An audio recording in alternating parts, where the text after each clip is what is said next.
Bismillahirrahmanirrahim. Assalamualaikum warahmatullahi wabarakatuh. Alhamdulillahirrabbilalamin. Wassalatu wassalamu ala asrafil anbiya'i wal mursalin wa ala alihi wa ashabihi ajmain. Mabah. Saudaraku sekalian, pada kesempatan kali ini saya ingin menyampaikan sebuah tema, yaitu tentang sudut pandang. Dalam kehidupan kita ini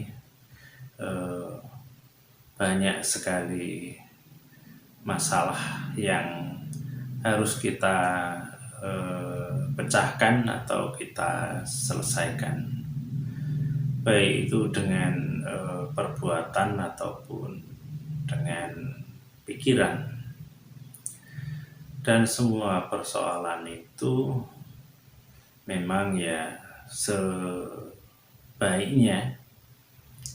kita pecahkan dengan baik, dengan bijaksana, dengan arif, agar kita itu tidak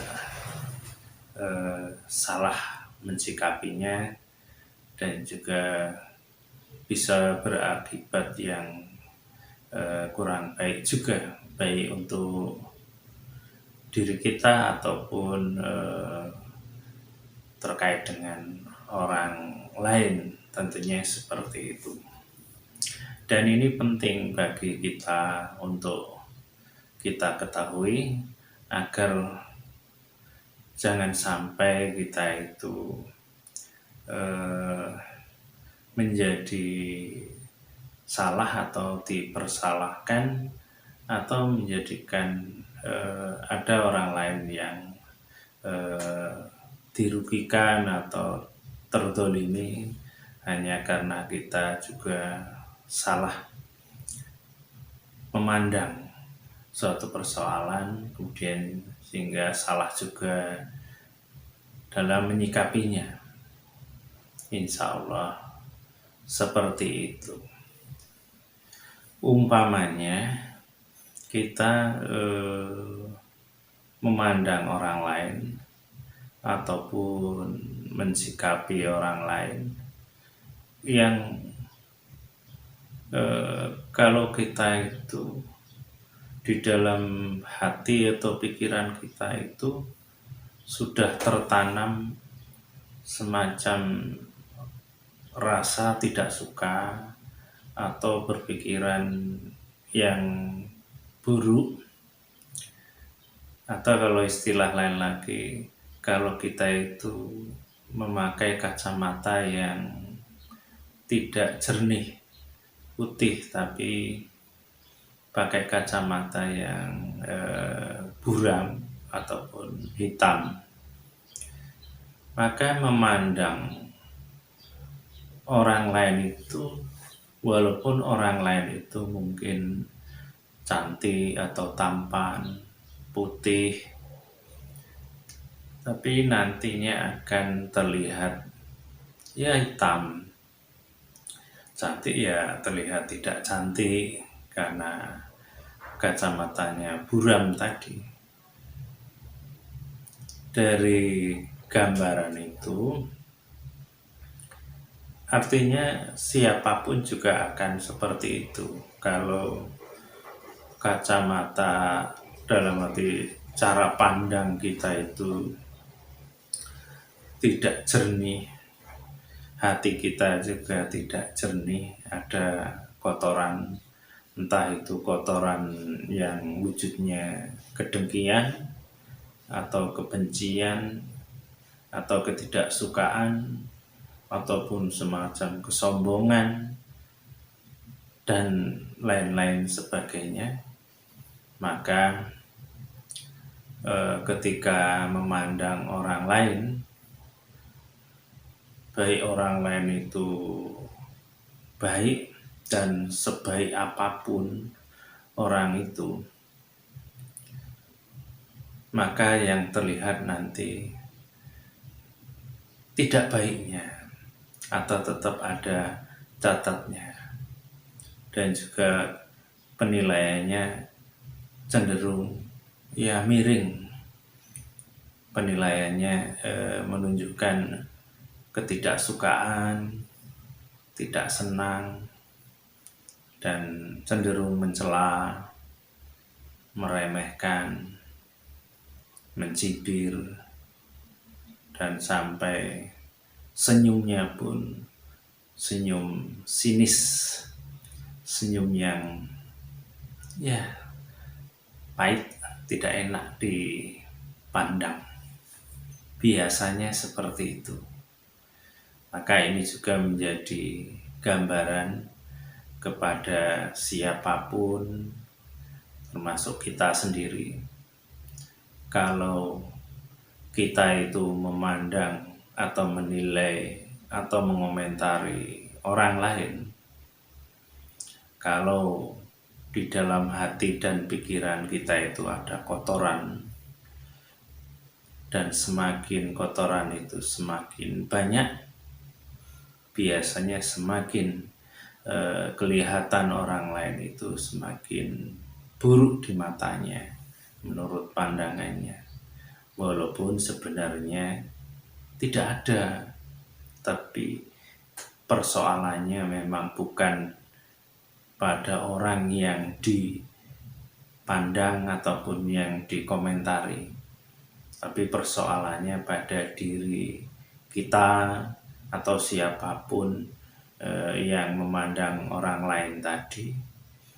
Ternyata karena diri kita, hati kita, atau pikiran kita saja yang banyak kotoran yang saya sebutkan tadi, yaitu ya ada mungkin iri atau dengki atau benci atau sombong, atau juga ditambahi karena ilmunya yang baru sedikit atau pemahaman agamanya yang belum kafah, dalam arti mungkin dia baru hafal Quran, hadis, tapi belum sampai ke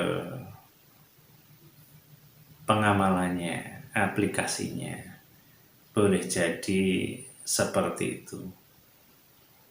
Dan dengan contoh itu, maka kita jadi tahu kalau orang itu sebenarnya benar-benar pikirannya bersih dan juga hatinya bersih. Itu biasanya akan terlihat di situ. Karena apa? Kalau orang yang pikirannya bersih, hatinya juga bersih, ditambah lagi ilmu agamanya memang sudah insya Allah mengarah yang lurus, yang benar, dia insya Allah melihat orang yang seburuk apapun, dia tidak akan mengeluarkan kata-kata yang buruk, tidak. Dan tidak ada kata-katanya itu mencela, insya Allah juga tidak. Dan kata-kata yang mengandung kebencian, kemarahan juga insya Allah tidak. Karena kita belajar dari Rasulullah Shallallahu Alaihi Wasallam, bagaimana cara Rasulullah menyikapi orang-orang yang menyenangkan ataupun yang tidak menyenangkan, orang yang sudah baik ataupun orang yang belum baik. Dan saya kira kita pernahlah mendengar cerita-cerita dari ustadz-ustadz mengenai Rasulullah. Salah satunya umpamanya ketika Rasulullah di jalan sering dilempari kotoran. Itu tidak ada. Rasulullah itu diceritakan di situ ada marah, ada jengkel, atau merutuk, atau kesal dan lain-lain. Tidak ada. Tapi yang ada apa? Dalam riwayat kisah itu, suatu saat orang yang sering melempari kotoran di jalan itu tidak muncul biasanya. Sering kalau Rasulullah lewat, orang itu mengganggunya seperti itu. Setelah tanya ke orang-orang di sekitar, ternyata orang itu sakit dan Rasulullah menjenguknya. Luar biasa, subhanallah. Jadi tidak ada di dalam pikiran Rasulullah itu suatu yang buruk terhadap orang itu, dan juga di hatinya tidak ada kebencian, walaupun orang itu memperlakukan Rasulullah yang sangat tidak terpuji, yang biasanya kalau orang lain mungkin atau kita sendiri mungkin ada kejengkelan atau kemarahan, tapi Rasulullah tidak. Rasulullah menjenguknya dengan baik. Itu suatu contoh ketauladanan akhlak Rasulullah yang bukan hanya untuk bahan dongengan, ceritaan, tidak. Itu suatu akhlak yang harus kita contoh. Uswatun hasanah atau sunnah Rasul sebenarnya itu salah satunya.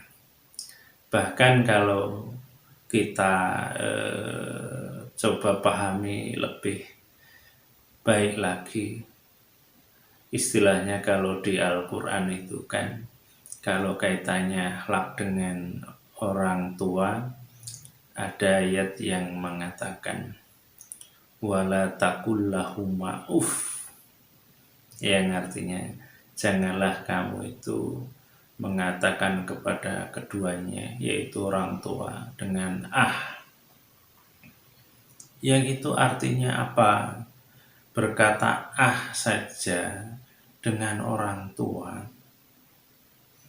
itu tidak boleh dilakukan, apalagi ada jengkel, ada marah, atau mengecewakan orang tua.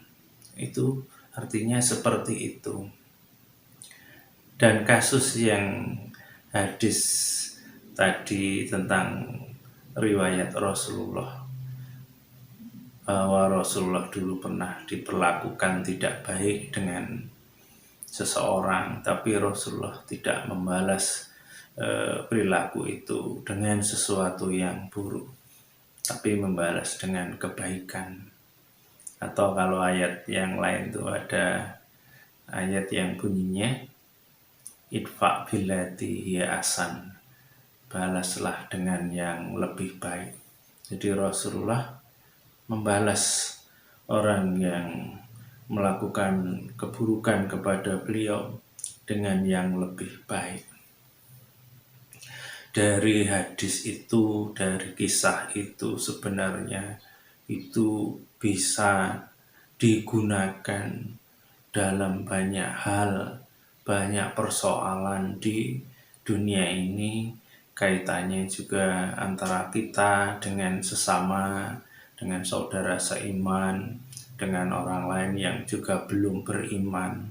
Kita itu harus baik cara pandang kita, juga rasa yang ada di dalam hati kita harus baik.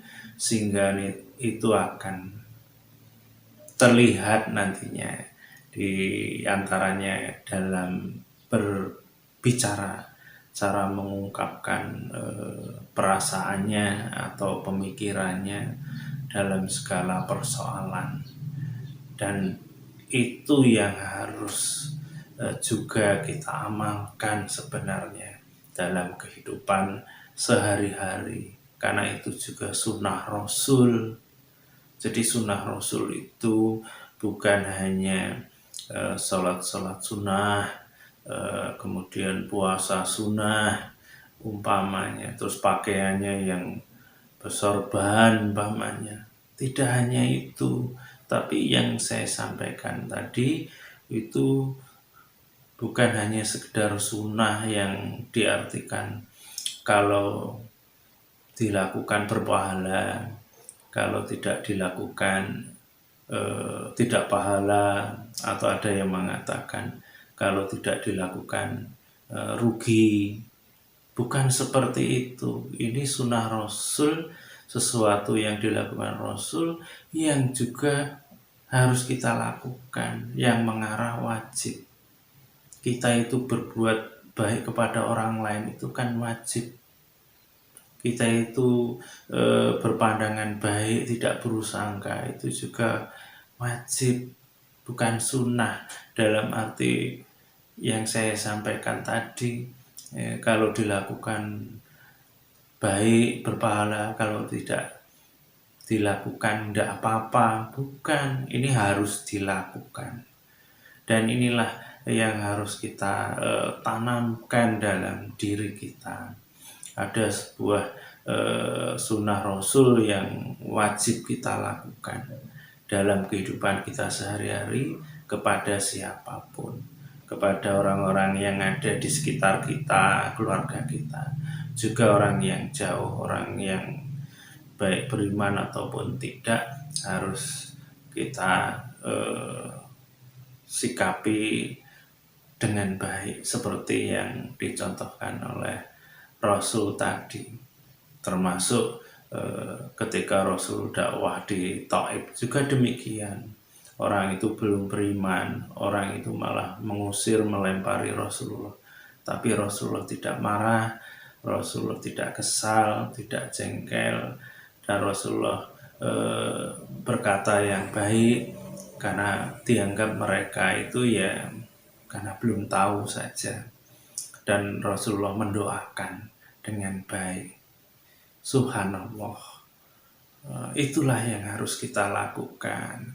Jangan kita itu malah sebaliknya, orang itu tidak salah kepada kita, tidak melakukan kezaliman kepada kita, hanya karena mungkin orang itu belum tahu saja. Tapi kadang-kadang di antara kita itu melakukan sesuatu yang tidak seperti yang Rasulullah lakukan, tidak seperti sunnah Rasul. Orang yang kadang-kadang tidak salah dengan kita salah-salahkan, kita celah, kita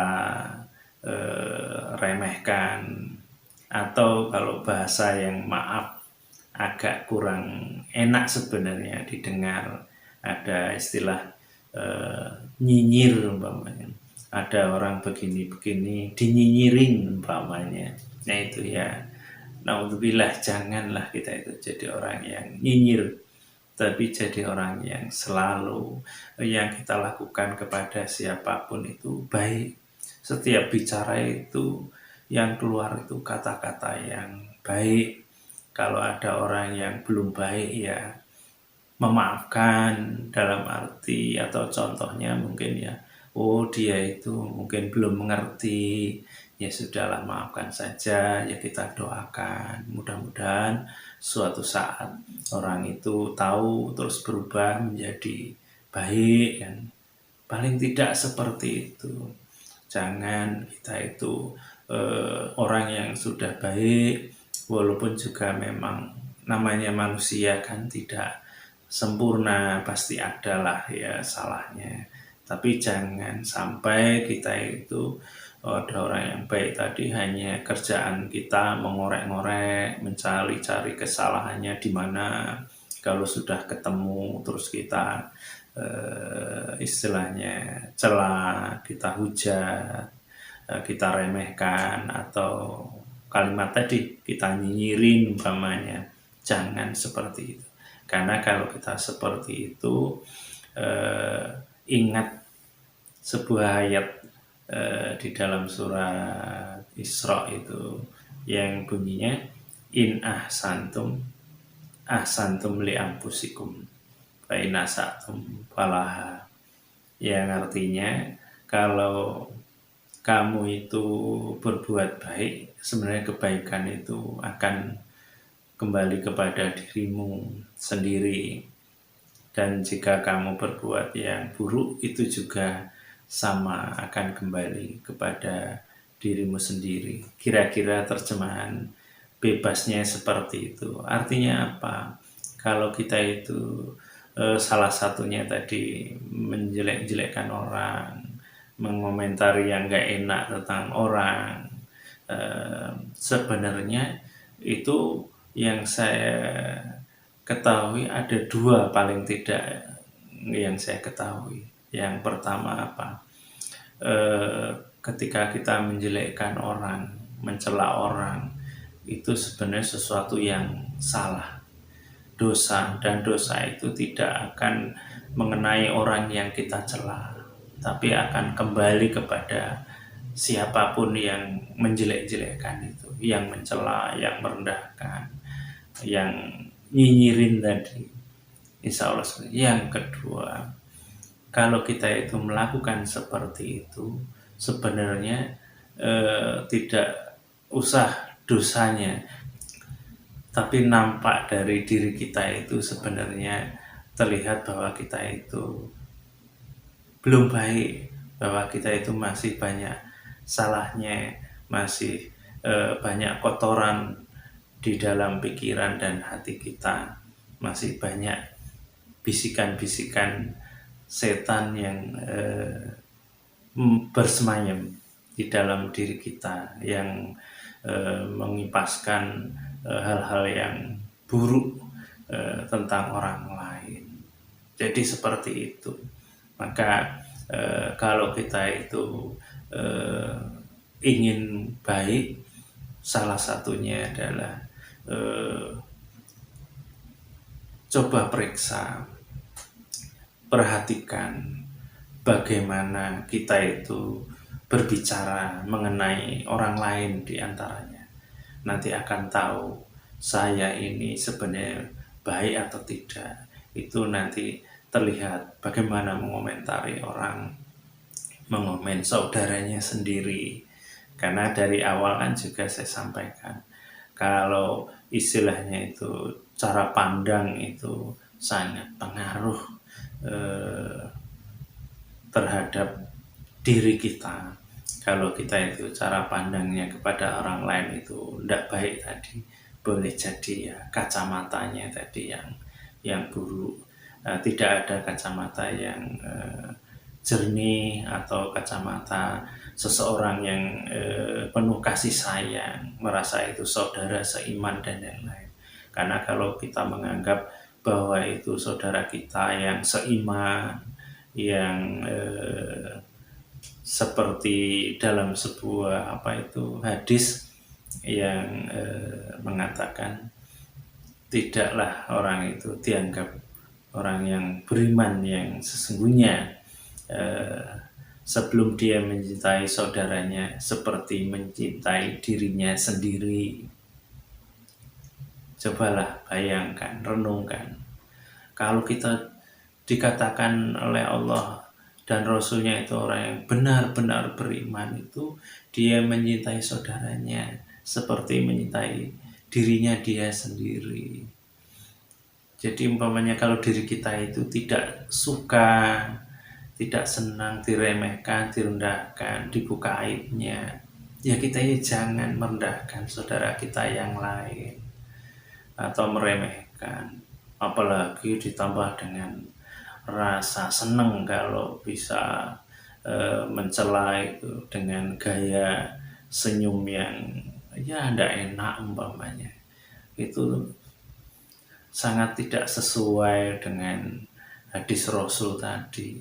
Jadi ukuran baik orang itu bukan karena jabatannya ataupun ilmunya atau dia itu disebut orang ustadz atau kiai, bukan itu.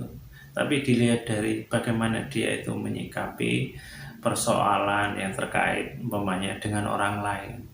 Kalau bahasanya selalu tidak mengenakkan tadi, itu perlu dipertanyakan kalau ada yang seperti itu. Maka untuk itu marilah kita itu perbaiki ya diri saya, cara bersikap terhadap orang lain, cara memandang orang lain. Kalau benar-benar kita mengamalkan beberapa hadis yang saya sampaikan tadi, insya Allah kita itu baik, insya Allah terlihat baik bukan hanya di hadapan orang, tapi juga insya Allah di hadapan Allah Subhanahu wa Ta'ala. Insya Allah seperti itu. Nah, inilah yang harus kita latih, kita bersihkan kacamata hati kita ataupun kacamata pemikiran kita, sehingga kita tahu mana yang baik, mana yang tidak, dan yang tidak baik itu bagaimana cara kita mensikapinya. Ya, kita kembali seperti yang dicontohkan oleh Rasulullah. Insya Allah seperti itu. Bahkan banyak kisah-kisah Rasulullah itu yang menunjukkan keteladanan akhlak yang mulia. Kalau tidak kita yang mencontohkan, lantas siapa lagi? Dan inilah sebenarnya kalau kita itu akhlaknya baik, orang yang belum beriman insya Allah jadi beriman insya Allah, karena ternyata Islam itu baik, insya Allah seperti itu. Nah, ini saja yang bisa saya sampaikan. Mudah-mudahan apa yang saya sampaikan yang sederhana ini bisa menambah wawasan, menambah iman, insya Allah. Demikian.